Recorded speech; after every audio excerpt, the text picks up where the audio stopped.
Good morning, America. Happening now, tracking Hurricane Nate. Killer storm tearing through Central America, causing flash flooding and destroying homes. Now, major cities on the Gulf Coast bracing for a possible 8-foot storm surge. No one should take this storm lightly. And the question this morning, will pumps needed to keep New Orleans dry do their job?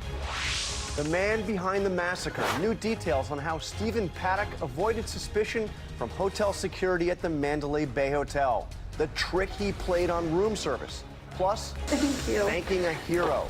The tearful reunion. A family thanks the man who shielded them from a barrage of bullets. Cryptic remarks. President Trump playing it coy with his calm before the storm comments. What did you mean by that? Thank you very much. We're pressing for answers this morning. Was he referring to military action when he said calm before the storm? As the president rolls back Obama-era mandates on birth control, who could lose coverage? And convenience store crash. A pickup truck barreling through the doors. Customers inches from being mowed down. How they managed to walk away. Live from ABC News in New York, this is Good Morning America. And we say good Saturday morning. Thank you for joining us. Dan is on assignment. Happy to have our chief White House correspondent, John Carl, in our house. And Tony Reale in for Pop News and for Adrian. For Pop News today. It's been a while. Good to see you. I know. Great to have you, Tony and John. And we are going to begin this Saturday morning, though, with Hurricane Nate. We're just barreling through the Gulf of Mexico and on its way to the Gulf Coast. Already it has left a path of destruction in Nicaragua. You can see the damage that it's done. Boats swept aground, some crashing into buildings, roads washed away by the powerful winds and rain. It slammed into beaches or beach cities like Cancun overnight as it crossed the Yucatan Peninsula. And this is where Nate is headed now. States of emergency have been declared in Louisiana, Alabama, and Mississippi. And some towns are facing curfews or mandatory evacuation orders. Hurricane and tropical storm warnings are in effect right now from New Orleans to the Florida Panhandle, with Nate expected to make landfall in less than 24 hours. Bracing for that. We have team coverage this morning, but we begin with ABC's senior meteorologist, Rob Marciano, who is tracking the storm for us from the studio this morning. Rob, good morning. Good morning. Paul, a Category 1, potentially Category 2 storm. Do not discount this storm considering the destruction it's already done and the path it's going to take. Right now, about 300 miles off the coast of southeast Louisiana and heading in that direction at 22 miles an hour. So this one is moving much faster than the other storms this year. And so we'll be getting tropical storm conditions later on this afternoon with rain bands approaching New Orleans, Mobile, even Pensacola. Tonight as Category 1.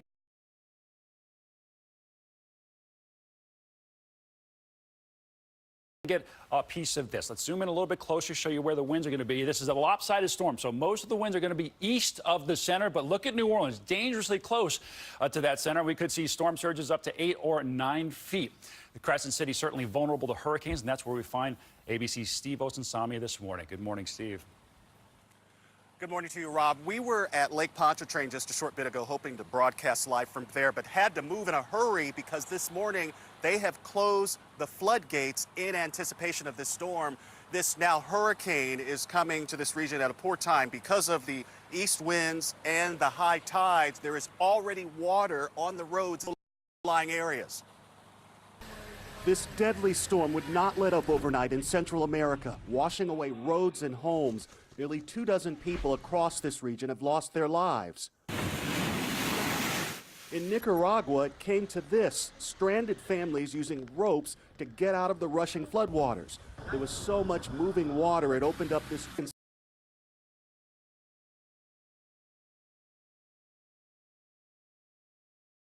cities on the Gulf Coast. This is now a state of emergency from Louisiana to Georgia. Thousands of families are under a mandatory evacuation this morning. We do not know exactly where it will land, and so we're preparing for the worst. In Louisiana, President Trump has approved the governor's pre-disaster emergency declaration. Federal resources are now available. No one should take this storm lightly. In New Orleans, from the high tides, are more than frustrated that a dozen of the city's drainage pumps are not working. Billy Ross packed up and left last night, but not before putting everything he had up high. If you don't pick it up, you'll lose it by the flood. 6 feet of storm surge, he loses everything. He's expecting 5. When they tell you to get out, get out. Once you get trapped in, ain't nobody coming to help. City officials in New Orleans, Mobile, Biloxi are telling residents that now is the time this morning to finish their preparations. In New Orleans, they're available at every. John? As the officials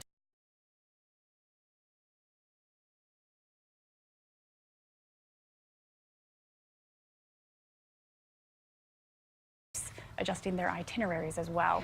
ABC's Victor Okendo is in Mobile with the latest. Good morning, Victor. Good morning, John and Paula. The port is closed this week. Supposed to come in the Carnival Fantasy, but now plans have changed. It will stay out at sea with the port being closed.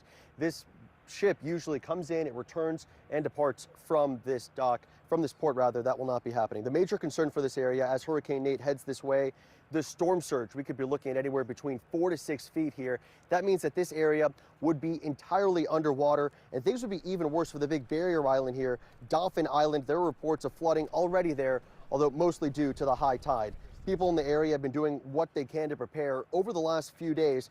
The last storm to really threaten Mobile may have been Hurricane Katrina. Obviously, Nate, not nearly as powerful.